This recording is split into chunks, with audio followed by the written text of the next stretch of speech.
The word of the week is social isolation, social distancing. That's what we've heard about.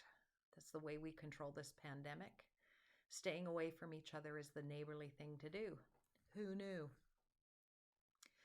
I had an understanding of this social isolation in kind of a different way. I came home from Florida on Monday, and by Wednesday I wasn't feeling well. And so I decided, out of an abundance of caution, that I would stay home. I mean, I often get sick after I've been away, and my throat is particularly susceptible to that. But I decided I should call HealthLink. And so I tried to get through for 2 days, and I finally did. At 1:45 in the morning, I got through. Otherwise, the lines were all busy. And then I waited on the phone line for more than an hour until I spoke with someone who said, yes, indeed, I should be tested. And so now 2 days I've been waiting at home to be tested. I'm supposed to get a call from Alberta Health sometime soon. It's all very eerie, really. Watching people hoard toilet paper is kind of eerie. Watching people buy up wipes and food for a month, and grocery stores that have no stock in them in this place of plenty is kind of apocalyptic, really. Social isolation. Stay at home, hunker down, don't mix, don't go out. There's a downside to social isolation, of course, because it can be oppressive, especially for people who don't have family or they don't have a network that they can check up on and take care of each other. For those who have been isolated socially before this pandemic, for those people who are on the margins, this increase in social isolation is even more damaging to their psyches and their hope. And I think that this idea of socialization really came home when I read the story of the woman at the well, because she was a person who had so many points of isolation. I mean, it would be one thing if Jesus had a conversation with one of his disciples at the well and said, hey, give me a drink. But he's a Jew and he's in Samaria, and this is a Samaritan woman.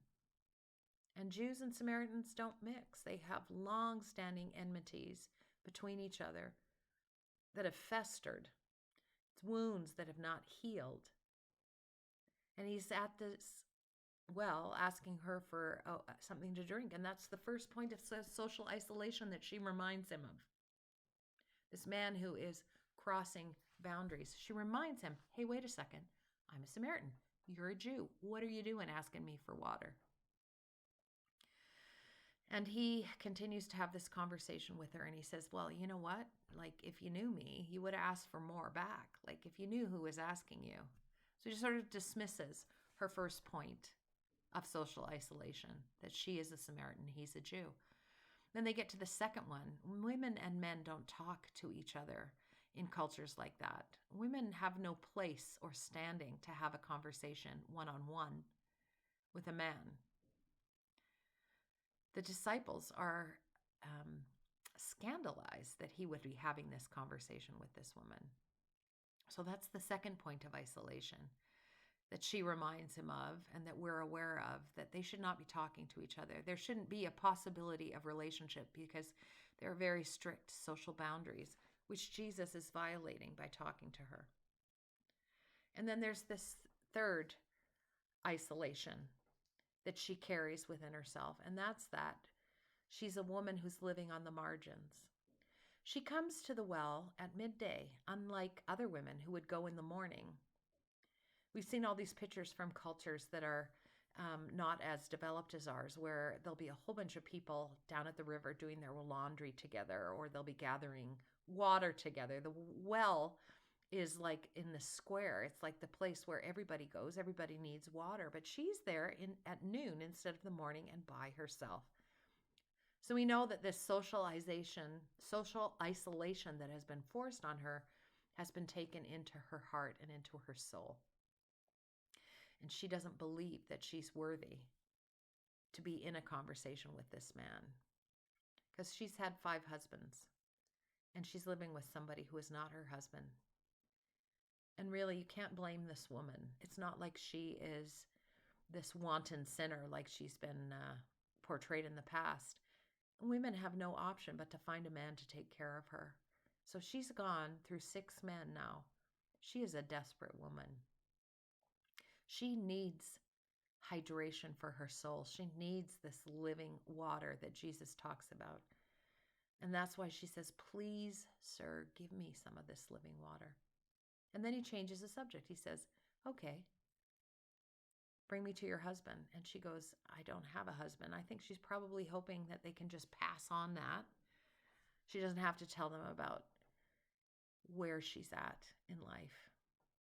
But he explains to her, I know you've had 5 husbands. I know the man you're living with is not your husband. And then she knows, well, okay, you're a prophet, obviously. You wouldn't know that unless you were. And then she prods him. Okay, so if you're a prophet, maybe you could explain to me. You think that Jerusalem's the place, and we think Mount Gerizim's the place. So who's right? And he said, neither. Neither of us are right, but the time is coming. The time is here now, he says, where it doesn't matter whether you worship on Mount Gerizim or you worship in Jerusalem, where God is going to be worshiped in truth and in spirit. And if you seek after God, then we're all okay. And this is a break from everything she's known. This opens up her and her social isolation. Because what he says to her is, this distancing that you've imposed on yourself because of your shame, that's the problem. And I'm coming with a new way. I'm breaking down barriers. We are going to embrace each other regardless of these social rules that have been put in place. It doesn't matter if I'm a man and you're a woman, or I'm a Jew and you're a Samaritan, or you've had 5 husbands. None of that matters. Because when we seek after God, we are one. And the text says that this message is so exciting to her that she runs to the town and she tells everyone about Jesus because she has a great story to tell. Now, there is scandal at the heart of this story if you're living within the social boundaries that have been set. You know them all. Men don't talk to women. Samaritans don't talk to Jews. She's had 5 husbands. She has no right to speak at all. And she runs to town, and maybe she could have used this story to kind of elevate her own position. She could have said, well, this Jewish man talked to me and he asked me for a drink. Can you believe that? Just imagine. Oh, I'm horrified. Or she could have said, I was talking to this Jewish man and his disciples came and they were so scandalized that he was talking to me. Isn't that funny? Tee-hee, tee-hee. But what she says is, this is her message, and it's a brave message for this woman to give, a brave story to tell. She says, I met a man, and he knew everything about me. He saw me for who I was, and he reached into my soul, and he loved me all the same, and he built a bridge across this social isolation that I have been bound to, and this has somehow freed me. And in doing this, and telling her story, in believing Jesus, the worst part of this social isolation is healed. But her spiritual isolation that she imposed on herself that said, I'm not enough. I live in shame. I am not worthy. That isolation has been overcome as well. And she opens herself to the people she meets. And she refuses to be ashamed anymore because she has been seen by Jesus. She has been fully known by Jesus. And now, in that knowledge, in opening up her social isolation and saying, you are enough for me, she's brave enough to be fully known by the people of the town. And this is what building bridges does. That village of Sychar was transformed, first by that woman's story, and then by running to Jesus to hear more. And it says, the text says that the Samaritans heard and believed, and their response then was to build the bridge to Jesus, because in this place where hospitality was sorely lacking, where the disciples were scrounging around for food because they knew that Samaritans wouldn't talk to Jews, in this place, those Samaritans invited Jesus, the hated cousins, to sit down and break bread together. And it says that Jesus, because of them and on account of them, stayed in Samaria for 2 days, eating and drinking, breaking down barriers, removing social isolation that had been enforced upon them by the society they lived in. So what does that say for us? I mean, we're in a bit of a different position. Like I said, this socialization that we're imposing on ourselves is for the good of the community. But some of the things that will be a result of that, we need to try and avoid. We can't be afraid to reach out to each other. We can't start to see each other as possible transmitters of disease and be afraid.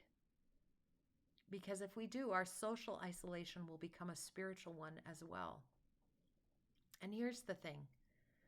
We as the followers of Jesus remain the body of Christ, committed to a new way of engaging in the world and with the world. That is who we've been called to be. If we follow this story of the woman at the well, our points of division and of social isolation from each other, those things that mean we're not going to mix, they are torn down. And if we're going to practice this with each other as a community of faith, we need to keep in touch. We need to call each other. We need to text one another. We need to reach out to friends and family and neighbors to see if there's ways we can remain community, even as we follow the direction of our governments to stay safe. And so here's what we're doing at McDougall. We're not worshiping together because it's a risk for our population. But we are going to call everyone. We're going to make sure that you're okay. And if you need anything, we can find people to help you. We're going to continue in love. I'm going to try and post a short reflection each day just so that we can stay connected. And we're going to continue to be a community even as we are in isolation. Because in this world, there are so many things that can divide us. And the temptation, I think, in a time like this where we have an excuse to stay away from each other is that we'll get used to it. But there is a way to be community, even in this time of isolation. I don't know if any of you saw the video. You'll have to excuse my dogs. There's someone near the door. Saw the video of the Italian community where they were singing to each other across the empty streets, singing knowing that even though we are apart, we are together. And if we understand this, we will become a stronger community. So be intentional about connection. See each other. We are all in this together, and that's what Jesus teaches. And that is the joy of community. Amen.